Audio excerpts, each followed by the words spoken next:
Hi friends, welcome to our channel. நான் உங்கள் பிரியா பாலு. இப்போ நம்ம ப்ரான் ஃப்ரை தான் பண்ண போகிறோம். வெங்காயம் தக்காளி எல்லாம் போடலை, வெறும் மசாலா மட்டும் மிக்ஸ் பண்ணி நம்ம தம்பிக்கு ஃப்ரை பண்ணி கொடுக்க போகிறோம். வாங்க ஃப்ரை எப்படி ஃப்ரை பண்ணுறதுன்னு பார்க்கலாம். கேஸ் ஆன் பண்ணி கடாய் வச்சுக்கலாம். கடாய் காஞ்சதும் நான் இப்போ நல்லெண்ணெயில் தான் நல்லா ஃப்ரை பண்ணி கொடுக்க போகிறேன். கருவேப்பிலை போட்டுக்கலாம். ப்ரானில் என்னென்ன மசாலா போட்டிருக்கேன்னா, கொஞ்சோண்டு மஞ்சத்தூள், மிளகாத்தூள், உப்பு, எலுமிச்சம்பழம் சாறு, இஞ்சி பூண்டு பேஸ்ட்டு, இது தாங்க போட்டிருக்கேன் மசாலா.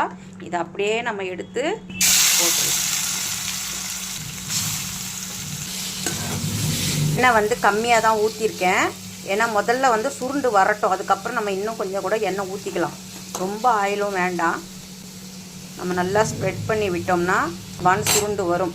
கொஞ்சம் ஹை ஃப்ளேம்லேயே வச்சுக்கலாம், அதுக்கப்புறம் நம்ம மீடியம் ஃப்ளேமில் வச்சுக்கலாம். பாருங்கள் ஃப்ரெண்ட்ஸ், நான் தண்ணியே ஊற்றலை. எவ்வளோ தண்ணி ரிலீஸ் ஆகுது பாருங்கள். அந்த இறாலேருந்து ஜோண்டி எண்ணெய் தான் ஊற்றணும். எப்படி சுருண்டு வந்திருக்கு பாருங்கள். இன்னும் நல்லா சுருளணும், சுருளவும் செய்யணும், அதே தண்ணியில் வேகவும் செய்யணும். தண்ணி எல்லாம் ஃபுல்லாக வதங்கிடுச்சு பாருங்கள். நல்லா சுருண்டு வந்திருக்கு. இந்த ஸ்டேஜில் என்ன பண்ணணும், எண்ணெய் கொஞ்சம் ஊற்றிக்கணும். அந்த எண்ணெயிலே நல்லா ஃப்ரை ஆகணும்.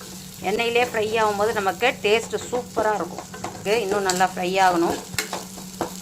சூப்பரான ப்ரான் ஃப்ரை ரெடி. குழந்தைங்களுக்குலாம் இந்த மாதிரி ஃப்ரை பண்ணி கொடுத்துக்குன்னா சூப்பராக சாப்பிட்ருவாங்க. தேங்க்ஸ் ஃபார் வாட்சிங். நெக்ஸ்ட் வீடியோவில் பார்க்கலாம். பாய்.